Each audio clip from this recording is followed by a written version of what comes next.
ఆమేన్.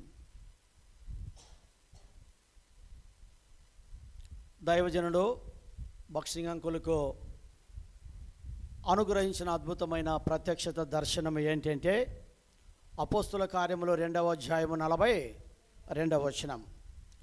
అక్కడ వీరు అనే మాట మనము చూస్తూ ఉంటున్నాం. వీరు అంటే ఎవరు?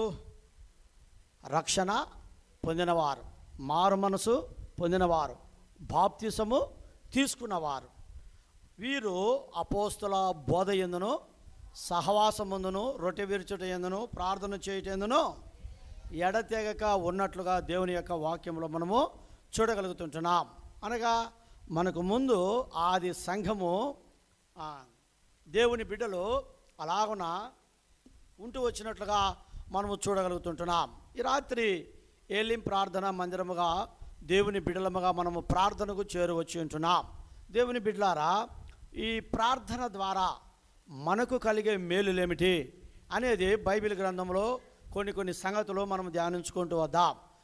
అలాంటి ప్రార్థన మన జీవితంలో కలిగి ఉన్నప్పుడు మన కలిగే మేలులను బట్టి మనం ఎంతగానో ప్రభు యొక్క సన్నిధిలో ప్రార్థించడానికి కూడా మనము సిద్ధముగా ఉంటున్నాం. కాబట్టి ఆ మేలులు ఏంటో మనం చూద్దాం రండి. మొదటిది, ప్రార్థించు వారి ఎడల దేవుడు ఏమి చూపుతాడంటే కృపను చూపుతాడనేది మనము చూడగలుగుతుంటున్నాం.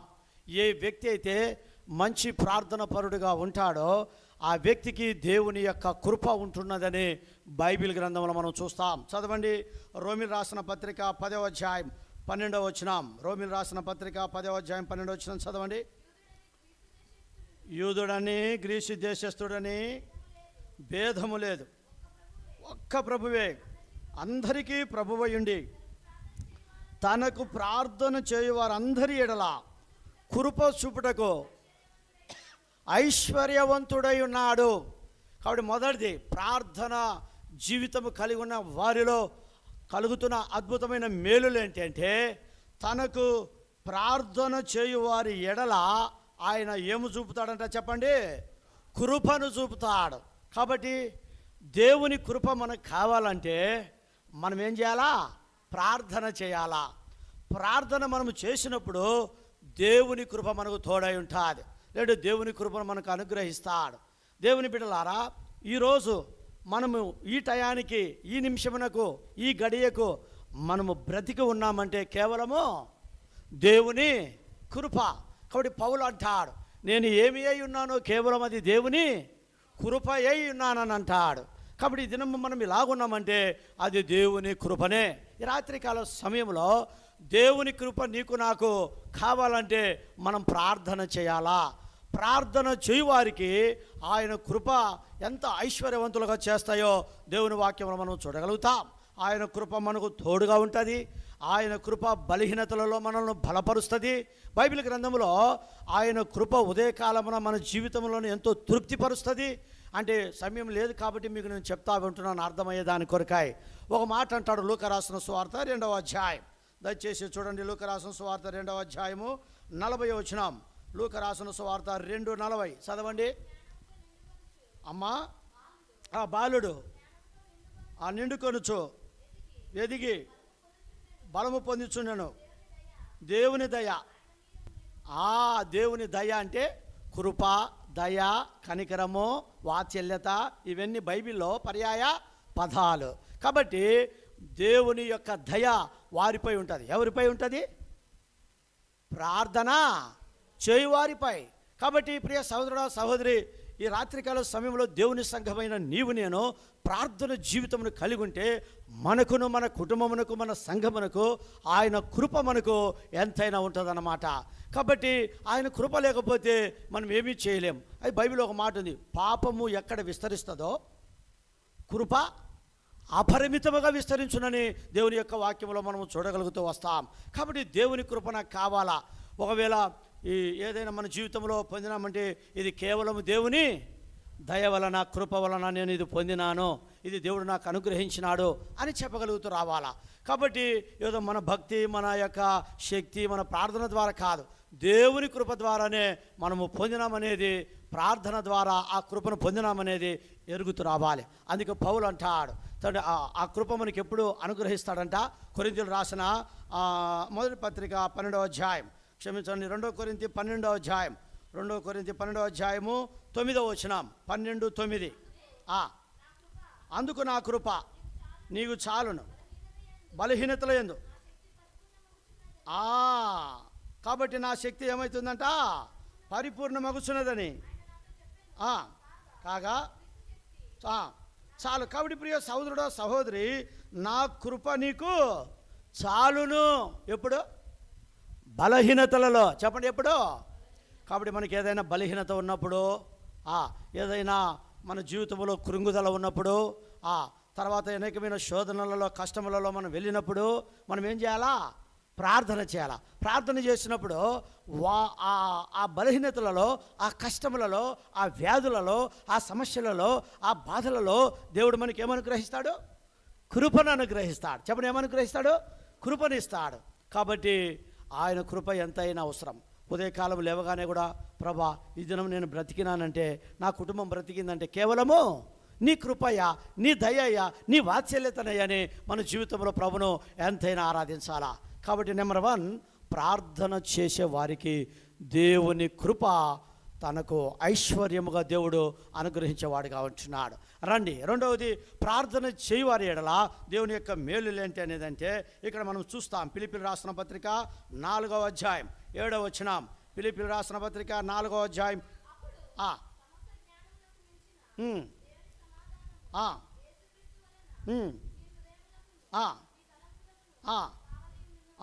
ఎప్పుడు?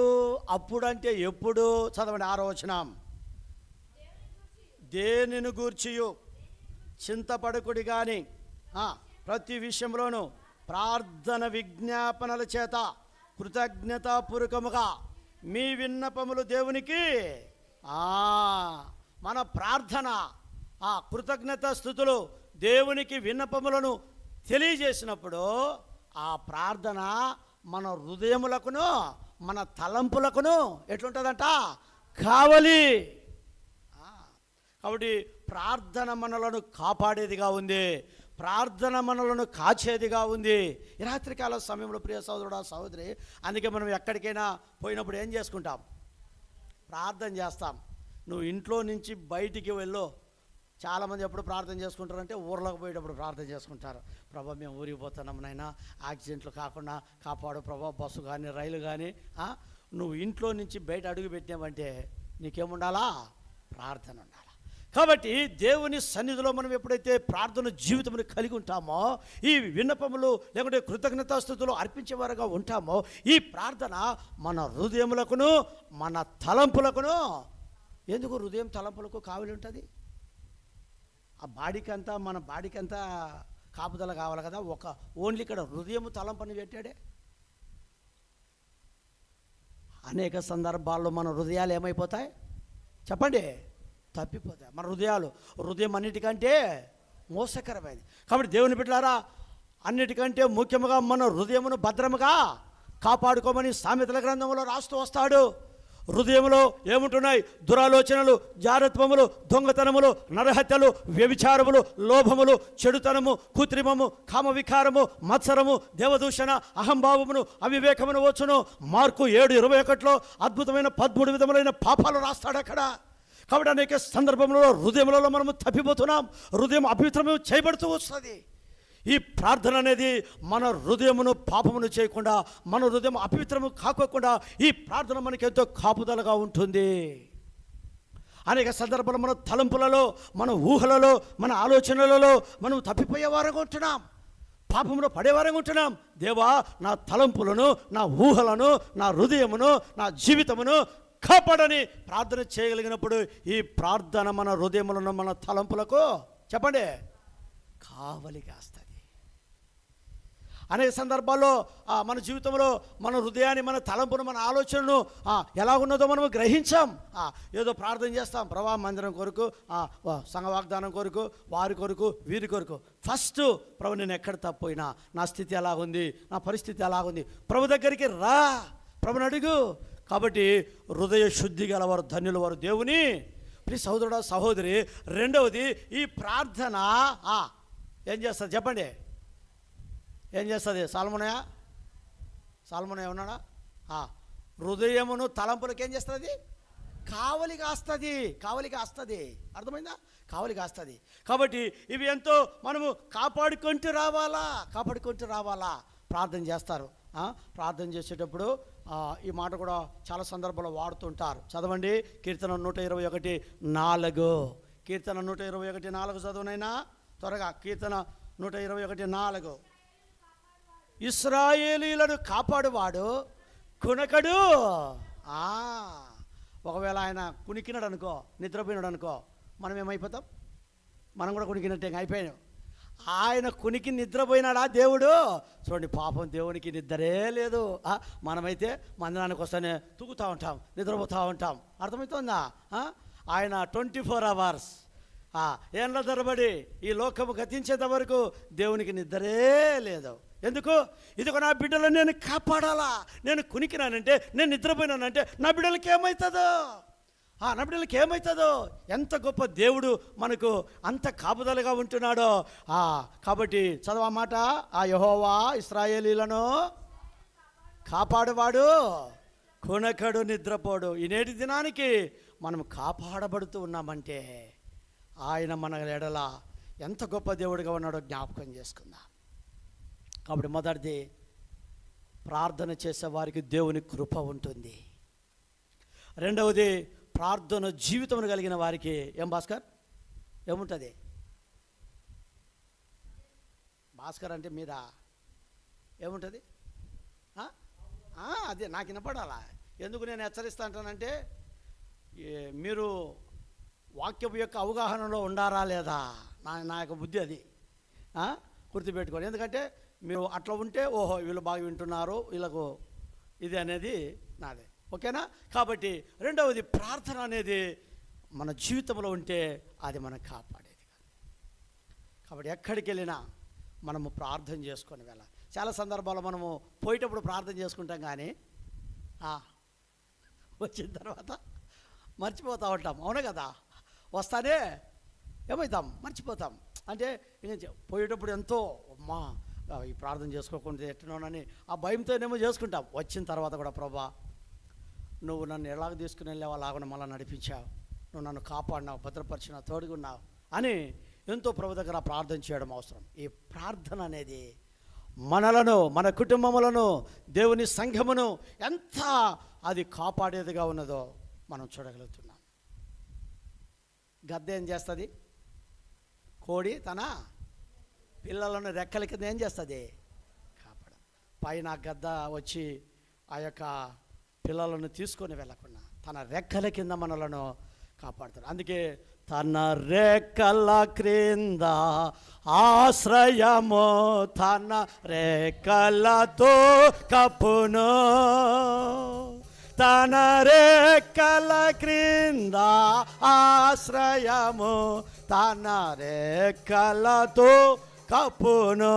కాబట్టి రాత్రికాల సమయంలో ప్రార్థన చేయువారి ఎడల దేవుని యొక్క కాపుదల ఉంటుందనేది మనము చూడగలుగుతూ వస్తాం. అది రెండవది. మూడవది మనం చూడగలుగుతూ వచ్చినట్లయితే అపోస్తుల కార్యములో 4వ అధ్యాయము 31వ వచనం చదవండి. అపోస్తుల కార్యములో 4:30.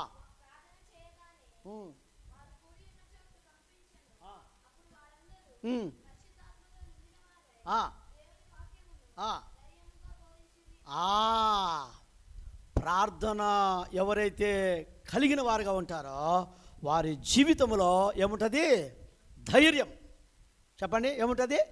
ధైర్యం. అనేక సందర్భాల్లో మన జీవితంలో ధైర్యం లేదు. ధైర్యానికి బదులు అధైర్యం, భయపడుతున్నాం, కృంగిపోతున్నాం, వేసారిపోతున్నాం, విసిగిపోతున్నాం.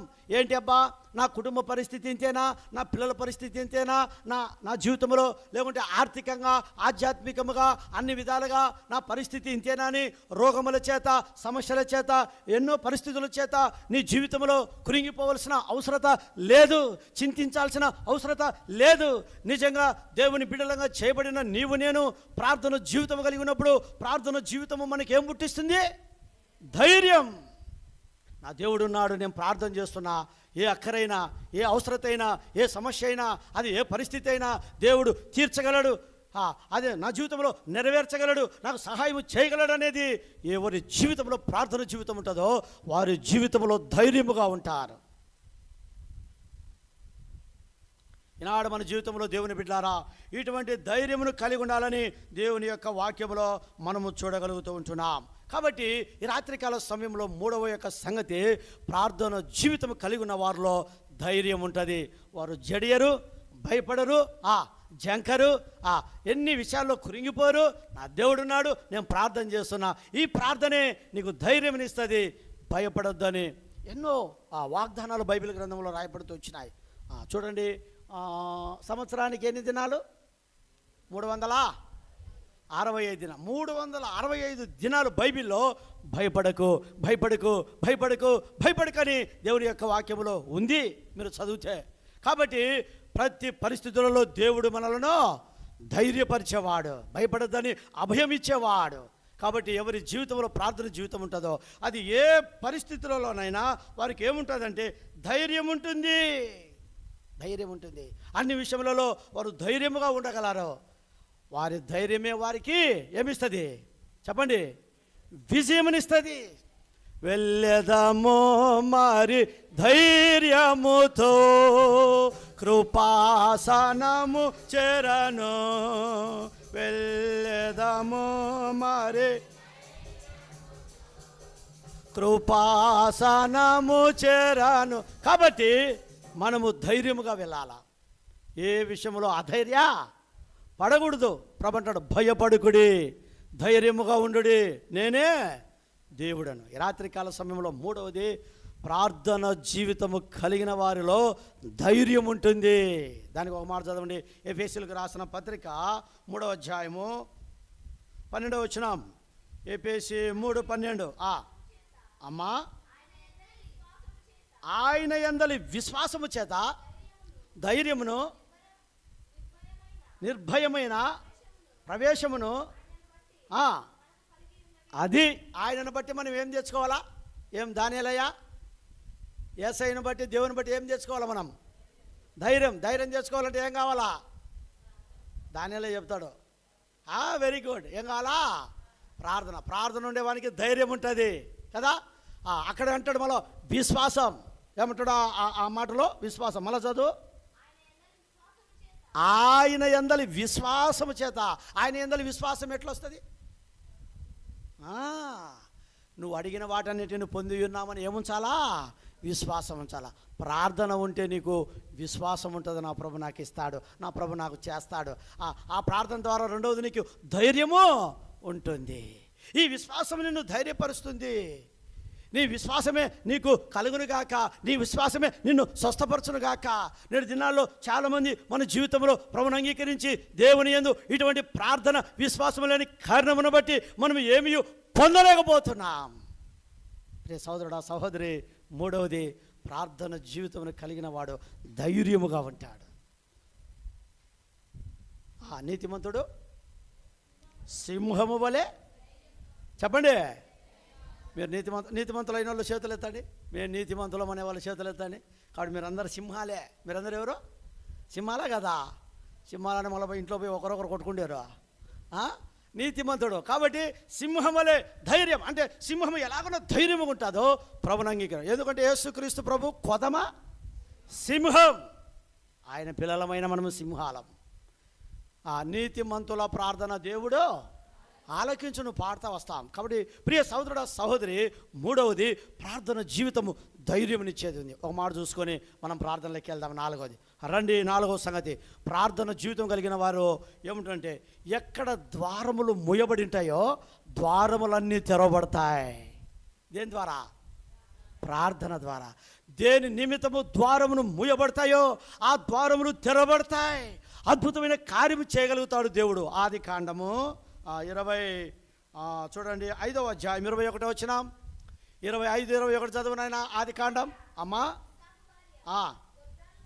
ఇస్సాకు భార్య గొడ్రాలు కనుక అతడు ఆమె విషయమై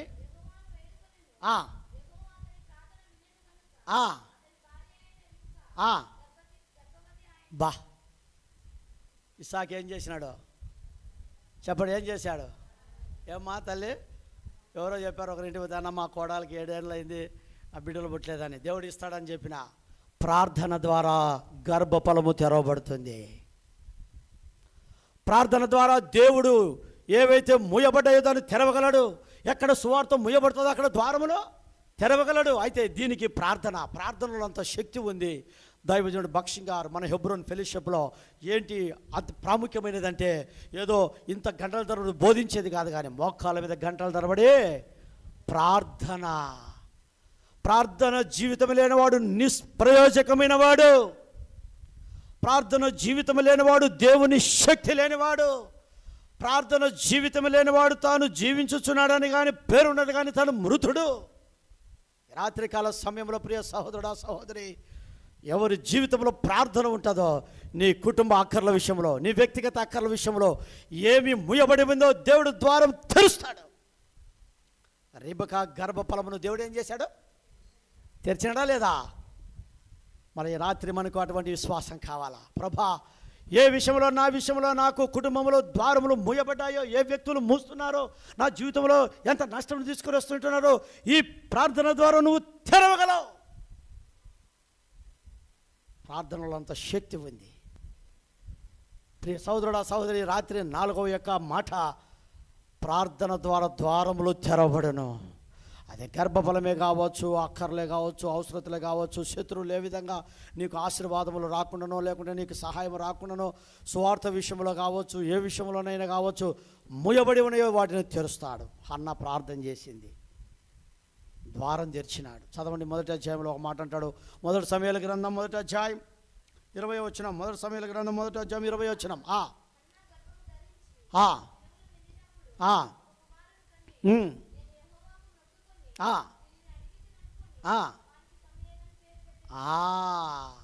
అన్న గర్భఫలము కొరకై దైవ సన్నిధిలోకి వెళ్ళి రోజు ఏం చేసిందేమా? ప్రార్థన చేసింది. దేవుడు ద్వారమును తెరిచినాడు, గర్భఫలమును తెరిచినాడు. అది ఏదైనా సరే. కాబట్టి రాత్రికాల సమయంలో ప్రియ సహోదరుడా సహోదరి, ఈ 4 సంగతులు మన జీవితంలో జ్ఞాపకం పెట్టుకుందాం. జ్ఞాపకం పెట్టుకొని ప్రార్థన పరులముగా ఉండేది మనం నేర్చుకుందాం. నీ ప్రార్థన నీకు ఇన్ని విధాలుగా సహాయపడుతుంది. ఏదో చాలామంది చెప్తారు, సేవకునికి అన్నా ప్రార్థన చేయి, వారి కొరకు ప్రార్థన చేయి, వీరి కొరకు ప్రార్థన చేయి, మా కుటుంబం కొరకు ప్రార్థన చేయి, పిల్లల కొరకు ప్రార్థన చేయి, అక్కడి కొరకు ప్రార్థన చేయి. మంచిదే, సేవకుడు చేస్తాడు. మళ్ళీ నీ సంగతి ఏంది? నిద్రపోతావా? నువ్వు చేయి ప్రార్థన, దేవుడు అద్భుతంగా కార్యాలు చేస్తాడు. నేను చేస్తాను, మీరు చేయాలి. కాబట్టి నీ అక్కర, నీ అవసరత అది. కాబట్టి దైవ సన్నిధిలో ఇలాంటి ప్రార్థన జీవితం కలిగి ఉన్నప్పుడు ద్వారములు తెరుస్తాడు.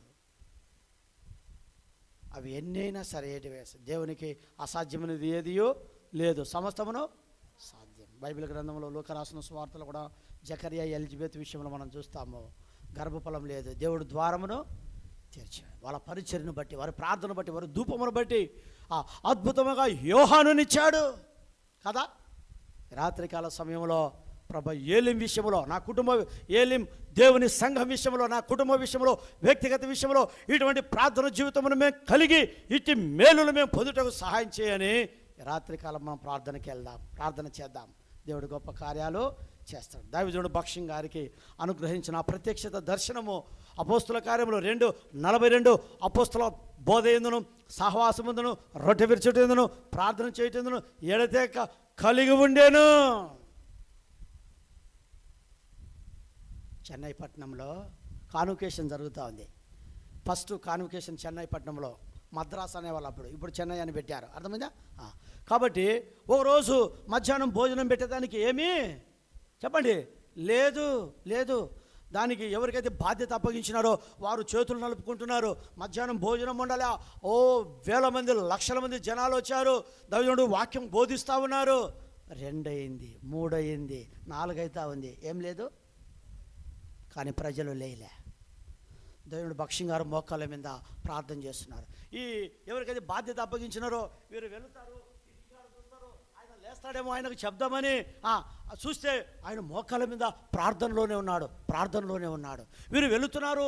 ఓ చెమటలు పడుతున్నాయి, 4 అవుతా ఉంది, ప్రజలకు భోజనం పెట్టాలా, ఏం లేదు, ఎలాగ పరిస్థితి అని వారు అలాగున చాలా కలవరముతోనూ ఎంతో బాధతోనూ ఇలాగనున్నారు. దైవజనుడు నిమ్మలంగా మోకాళ్ళ మీద ప్రార్థన చేస్తూ ఉన్నాడు. సరాసరికి 4 గంటలకు గేట్ తెరిస్తే, పెద్ద మెయిన్ గేట్ తెరిస్తే బండ్లల్లో ఎద్దుల బండ్లు ఉండేది. ఆ దినాల్లో ఎద్దుల బండ్ల మీద అండాలు వస్తున్నాయి. ఎద్దుల బండ్ల మీద ఏమొస్తున్నాయి? అండాలంటే పెద్ద పెద్ద డేక్షలు వండిన కాస్ట్లీ భోజనం, రకరకాల భోజనం, అన్ని ఐటమ్స్ బండ్లు వస్తున్నాయి. తర్వాత వీళ్ళు బాధ్యత అప్పగించిన సహోదరులు వెళ్ళారు. ఎవరంటే, ఇది కాన్వకేషన్, ఇక్కడ ఏదో పెద్ద సభలు జరుగుతున్నాయంట, ఇక్కడికి మేము తీసుకుని వచ్చినాం. ఎవరు చెప్పారంటే, ఎవరు చెప్పేది ఏం లేదు, దేవుడు మాకు ఆ మనిషి ఇచ్చాడు. ఎట్లిచ్చాడు? ఎందుకంటే ఒక పెద్ద ధనికుల యొక్క వివాహం జరుగుతుందంట. ఆ వివాహంలో పెళ్లి కూతురు వస్తూ యాక్సిడెంట్లో చనిపోయింది. ఇప్పుడు ఏం చేయాలా? కొన్ని లక్షల మందికి వండిన భోజనము ఎవరికి పెట్టాలా? అప్పుడు అయ్యో పలాని చెన్నై పట్టణంలో జోషమ్మ అక్కడ కానుకేషన్ ఏదో పెద్ద సభలు జరుగుతున్నాయి, అక్కడ ఇచ్చేద్దామని అవన్నీ తీసుకొని వచ్చేసినారు. దేవుడు ఎటువంటి అద్భుతమైన కార్యములు చేస్తాడంటే, అడిగిన వాటికంటేనూ ఊహించు వాటికంటేనూ అత్యధికముగా చేయగల దేవుడు మన దేవుడు. అలాంటి ప్రార్థన శక్తిని నేటి దినంలో మన జీవితంలో దైవుడు భక్సింగారులాగా ఈ ఏలేం దేవుని మందిరంలో నీవు నేను ఉంటే ప్రభు కార్యములు చూడగలం. దైవజనుడు దేవుడే చెప్పండి, దేవుడు. ఆయన దేవుడే. ఆయన చేసినాడు, మనం చేయడా? చేస్తాడు. కానీ ఆయన చేయలేదంటే అలాంటి ప్రార్థన మనం లేమని. సో ఈ నాలుగు ప్రార్థన మనవులు మన జీవితంలో కలిగి ఉందాం. నెంబర్ 1 చెప్పండి, ప్రార్థన జీవితంలో కలిగి ఉన్న వారికి దేవుడు మేలు చేసేది ఏంటంట? ఆయన కృప మనకి ఇస్తాడు. రెండవది, ప్రార్థన జీవితంలో కలిగిన వారు మన హృదయములకు తలంపులకు ఏముంటుంది? ఆయన కావలి, మనల్ని కాపాడుతాడు. మనలను, మన కుటుంబాన్ని, మన పిల్లలను, మన సంఘమును దేవుడు ప్రతిదిని ఆయన కాపాడుతాడు. మూడవది, ప్రార్థన జీవితం కలిగిన వారికి ధైర్యం. నా ప్రభు నాడు, నేను నమ్మిన, నాకు విశ్వాసం ఉంది, నా ప్రభు చేస్తాడు. ఈ ధైర్యం మన జీవితంలో. నాలుగవది చెప్పండి, ప్రార్థన జీవితం కలిగిన వారికి మూయబడిన ద్వారములు ఏం చేస్తాయి? తెరబడతాయి. అది ఏ విషయంలోనైనా తెరబడతాయి. ఈ రాత్రి ఈ 4 మాటలు మన జీవితంలో పెట్టుకొని, ప్రభు నేను కూడా ఇలాంటి ప్రార్థన జీవితంలో కలిగి ఉండి వాటిని పొందుటకు సహాయం చేయి ప్రభు అని మన జీవితంలో మనము ప్రార్థన చేద్దాం. మోకరించండి, ప్రార్థనకి వెళ్దాం. దయచేసి సంఘ వాగ్దానమును ప్రతి ఒక్కరు జ్ఞాపకం చేసుకోండి. కొన్ని అంశాలు నేను చెప్తాను, వాటి కొరకే మీరు చేయగలుగుతూ రండి. అందరం కూడా ప్రార్థనలో మనం పాలు పొందుతాము. దయచేసి జ్ఞాపకం చేసుకోండి. ఏం చెప్తున్నామో వాటి కోసమే చేయండి. సమయాన్ని వృధా చేయొద్దు, ఇతరుల సమయమును దొంగిలించద్దు, జ్ఞాపకం పెట్టుకోండి. కాబట్టి వాక్యానుసారంగా సంఘ వాగ్దానం సంఖ్యాకాండం 14:14 పగలు మేఘస్తంభం గాను రాత్రి అగ్నిస్తంభం గాను ఇశ్రాయేలు ప్రజలను దేవుడు ఏ విధంగా నడిపించినాడో ఏలిం సంఘమును దేవుడు అలాగున నడిపించినట్లుగా దయచేసి మీరు ప్రార్థన చేస్తూ రావాలని మనం చేస్తుంటున్నాను. మొట్టమొదటిగా దైవికమైన దైవ సేవకుని కుటుంబం కొరకు మీరు ప్రార్థన చేయండి. దేవుడు మాకు మంచి ఆరోగ్యమును, నూతన విధానంలో పరిచర్య ఎట్లు చేయాలనో, తర్వాత దైవికమైన జ్ఞానమును, వివేచన, బుద్ధి దేవుని దగ్గర ఉన్నాయి, అవి నాకు కావాలా, దేవుడు నాకు ఇచ్చినట్లు దయచేసి నా కుటుంబం కొరకు మీరు ప్రార్థన చేయండి. రెండవది, మన సంఘంలో ఉండే ప్రతి కుటుంబం కొరకు రక్షణ పొందని వారు రక్షణ పొందినట్లు, రక్షింపబడిన వారు ఆత్మీయంగా అభివృద్ధి పొందినట్లు ప్రార్థన చేయండి. మూడవది,